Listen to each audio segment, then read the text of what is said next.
Larsen and Toubro limited, जिसे हम आमतौर पर एल&टी के नाम से जानते हैं, एक प्रसिद्ध समूह है जिसका मुख्यालय मुंबई, महाराष्ट्र में है। इसकी स्थापना 1938 में हुई थी और तब से लेकर अब तक एल&टी ने भारत की औद्योगिक और अवसंरचना विकास में महत्वपूर्ण भूमिका निभाई है। यह कंपनी न केवल भारत में बल्कि 50 से अधिक देशों में अपनी उपस्थिति दर्ज कराती है, जिसमें मध्य पूर्व, अफ्रीका और एशिया प्रशांत क्षेत्र शामिल हैं। एल&टी का विविध पोर्टफोलियो निर्माण, सूचना प्रौद्योगिकी, विनिर्माण और वित्तीय सेवाओं में फैला हुआ है। लेकिन एल&टी का प्रभाव केवल व्यापारिक गतिविधियों तक सीमित नहीं है। यह कंपनी सततता और सामुदायिक कल्याण के प्रति गहरी प्रतिबद्धता रखती है।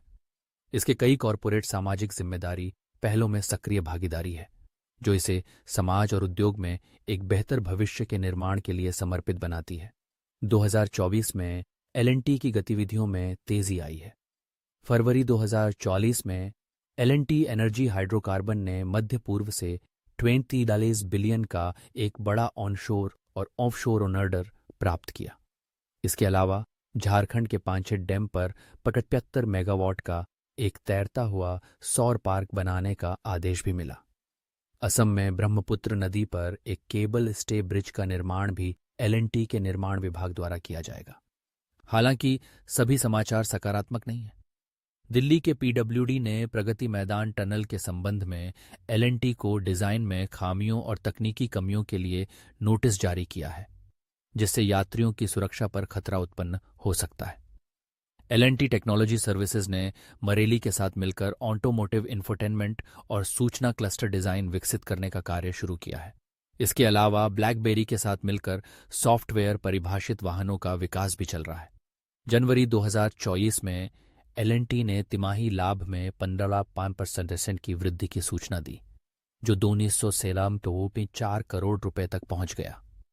इस तिमाही में राजस्व भी 30 करोड़ रुपए से बढ़कर 528 करोड़ रुपए हो गया। एल&टी की सहायक कंपनियों में LTI माइंट्री और एल&टी टेक्नोलॉजी सर्विसेज शामिल हैं। LTI माइंट्री ने माइक्रोसॉफ्ट के साथ मिलकर AI संचालित कर्मचारी सगाई एप्लीकेशन विकसित किया है, जबकि एल&टी टेक्नोलॉजी सर्विसेज ने एनवीडिया के साथ मिलकर चिकित्सा उपकरणों के लिए जनरल AI और उन्नत सॉफ्टवेयर विकसित करने का कार्य किया है। एल&टी का इतिहास एक प्रेरणादायक यात्रा है।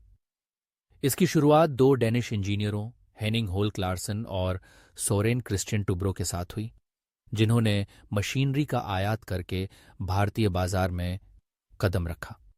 द्वितीय विश्व युद्ध के दौरान आयात में चुनौतियों के कारण एल&टी ने स्थानीय स्तर पर डेयरी उपकरणों का निर्माण शुरू किया। 1970 के दशक में एल&टी ने भारत के परमाणु ऊर्जा और अंतरिक्ष अनुसंधान के लिए महत्वपूर्ण मशीनरी का उत्पादन किया। 2000 के दशक में एल&टी ने वैश्विक स्तर पर विस्तार किया और मध्य पूर्व, अफ्रीका और एशिया प्रशांत क्षेत्रों में अपनी उपस्थिति बढ़ाई। 2023 में एल&टी ने 17% की सालाना वृद्धि के साथ 143 करोड़ रुपए का समेकित राजस्व प्राप्त किया। इसके अलावा कंपनी ने 528 करोड़ रुपए के आदेश प्राप्त किए, जो पिछले वर्ष की तुलना में 19% की वृद्धि को दर्शाता है। एल&टी की सफलता का रहस्य इसकी रणनीतिक दृष्टि में निहित है। कंपनी ने अवसंरचना परियोजनाओं, ऊर्जा परियोजनाओं और उच्च तकनीकी विनिर्माण पर ध्यान केंद्रित किया है। यह ध्यान और मजबूत वित्तीय आधार एल&टी को भविष्य में भी सफलता की ओर अग्रसरित करता है। एल&टी का भविष्य उज्ज्वल है। यह कंपनी अपने स्थापना के सिद्धांतों जैसे उत्कृष्टता, ईमानदारी और ग्राहक संतोष के प्रति प्रतिबद्ध है। एल&टी चुनौतियों को अवसरों के रूप में देखती है और अवसंरचना, ऊर्जा, प्रौद्योगिकी और अन्य क्षेत्रों में नवाचार की दिशा में अग्रसर है। इस प्रकार लार्सन एंड टुब्रो केवल एक कंपनी नहीं है, यह समर्पण, दूरदर्शिता और नैतिक व्यापार प्रथाओं का प्रतीक है। एल&टी अपने समृद्ध इतिहास के बावजूद निरंतर विकास और नवाचार की ओर अग्रसर है, जो न केवल भारत के औद्योगिक परिदृश्य को आकार दे रहा है, बल्कि दुनिया भर में एक प्रेरणादायक उदाहरण भी प्रस्तुत कर रहा है।